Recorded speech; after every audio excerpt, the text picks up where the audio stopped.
FIR ದಾಖಲಿಸುವ ಸಂಬಂಧ ಮಹತ್ವದ ಆದೇಶವೊಂದೀಗ ಹೊರಬಂದಿದೆ. ಪೊಲೀಸ್ ಇಲಾಖೆಯಿಂದ ಮಹತ್ವದ ಆರ್ಡರ್ ಒಂದು ಪಾಸ್ ಆಗಿದೆ. 4 ಸೆಕ್ಷನ್ಗಳಲ್ಲಿ ಎಫ್ಐಆರ್ ದಾಖಲಿಸುವ ಪ್ರಕ್ರಿಯೆಯಲ್ಲಿ ಈಗ ಬದಲಾವಣೆಯನ್ನು ತರಲಾಗಿದೆ.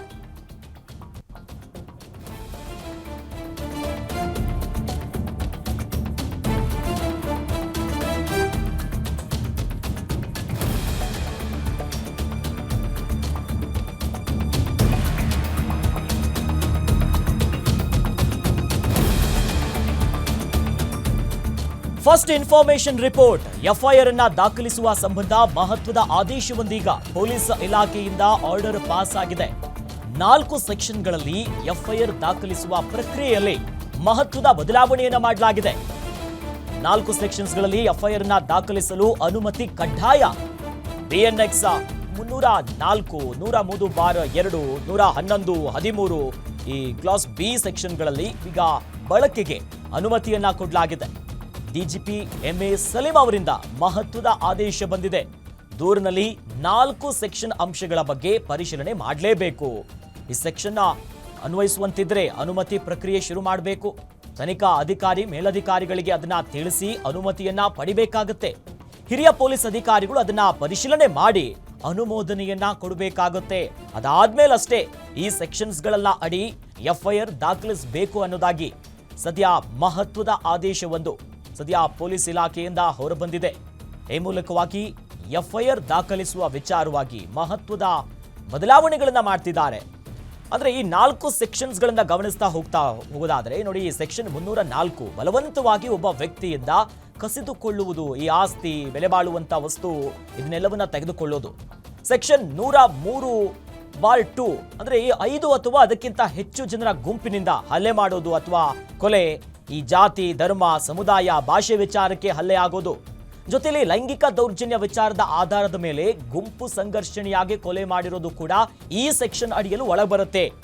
ಮತ್ತೊಂದು ಕಡೆಯಲ್ಲಿ ಬಿಎನ್ಎಸ್ ಈ 111 ಈ ಸೆಕ್ಷನ್ ಅನ್ನ ಗಮನಿಸ್ತಾ ಹೋಗೋದಾದ್ರೆ ಸಂಘಟಿತ ಅಪರಾಧ, ಈ ಇಬ್ರು ಅಥವಾ ಸಿಂಡಿಕೇಟ್ ಅಥವಾ ಈ ಗ್ಯಾಂಗ್ ನಿಂದ ಅಪರಾಧ ಆಗುತ್ತಲ್ಲ, ಈ ಕಾನೂನು ಬಾಹಿರ ಚಟುವಟಿಕೆಯಲ್ಲಿ ತೊಡಗಿ ಅಪರಾಧ ಎಸಗೋದು, ಈ ಸೆಕ್ಷನ್ಸ್ಗಳೆಲ್ಲಾದ್ರೂ ಅಪ್ಲೈ ಆಗುತ್ತೆ ಅನ್ನೋದಾದ್ರೆ ಹಿರಿಯ ಅಧಿಕಾರಿಗಳ ಗಮನಕ್ಕೆ ತಂದು ಅದನ್ನ ಪರಿಶೀಲನೆ ಮಾಡಿ ನಂತರದ ದಿನದಲ್ಲಿ ಎಫ್ಐಆರ್ ಮಾಡುವಂತ ಪ್ರಕ್ರಿಯೆ ಇನ್ನು ಮುಂದೆ ಜಾರಿಯಾಗುತ್ತೆ. ಇನ್ನು ಸೆಕ್ಷನ್ 113/ಬಿ ಭಯೋತ್ಪಾದಕ ಕೃತ್ಯಗಳ ಸಂಬಂಧ ಪ್ರಕರಣ ದಾಖಲು ಮಾಡಿಕೊಳ್ಳೋದು. 304, 103/2, ಇನ್ನು 111ಗೆ ಜಿಲ್ಲಾ ಮಟ್ಟದಲ್ಲಿ ಎಸ್ಎಸ್ಪಿ ಪರ್ಮಿಷನ್ ಬೇಕಾಗುತ್ತೆ. ಇನ್ನು ಕಮಿಷನರೇಟ್ ವ್ಯಾಪ್ತಿಯಲ್ಲಿ ಡಿಸಿಪಿ ಮಟ್ಟದ ಅಧಿಕಾರಿಗಳ ಅನುಮತಿಯನ್ನು ಪಡೆಯಬೇಕಾಗತ್ತೆ. ಎಫ್ಐಆರ್ ಒಂದು ಪ್ರಕರಣಕ್ಕೆ ಬಹಳ ಪ್ರಮುಖ ಆಗಿರುತ್ತೆ. ಈ ನಿಟ್ಟಿನಲ್ಲಿ ಇದನ್ನ ದಾಖಲಿಸುವ ವಿಚಾರದಲ್ಲಿ ಮಹತ್ವದ ಆದೇಶ ಹೊರಬಂದಿದೆ. ಸುಮ್ಮನೆ ಮಾಡಂಗಿಲ್ಲ.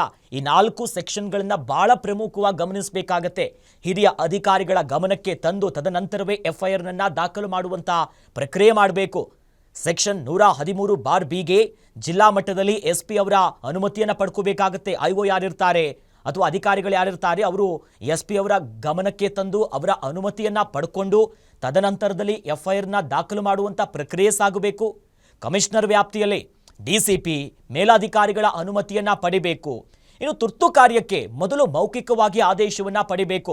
ಎಲ್ಲೋ ಎಮರ್ಜೆನ್ಸಿ ಇದೆ, ತುಂಬಾ ಇಂಪಾರ್ಟೆಂಟು, ಆ ಥರ ಕೇಸ್ಗಳು ಯಾವಾಗ ಬರುತ್ತಲ್ಲ ಆಗ 24 ಗಂಟೆಯೊಳಗೆ ಲಿಖಿತ ಅನುಮತಿಯನ್ನ ಪಡಿಬೇಕು. ಈ 4 ಸೆಕ್ಷನ್ಸ್ಗಳಲ್ಲಿ ಕೇಸ್ ದಾಖಲಿಸುವ ಮುನ್ನ ಕಡ್ಡಾಯವಾಗಿ ಅನುಮತಿಯನ್ನ ತೆಗೆದುಕೊಳ್ಳಲೇಬೇಕು.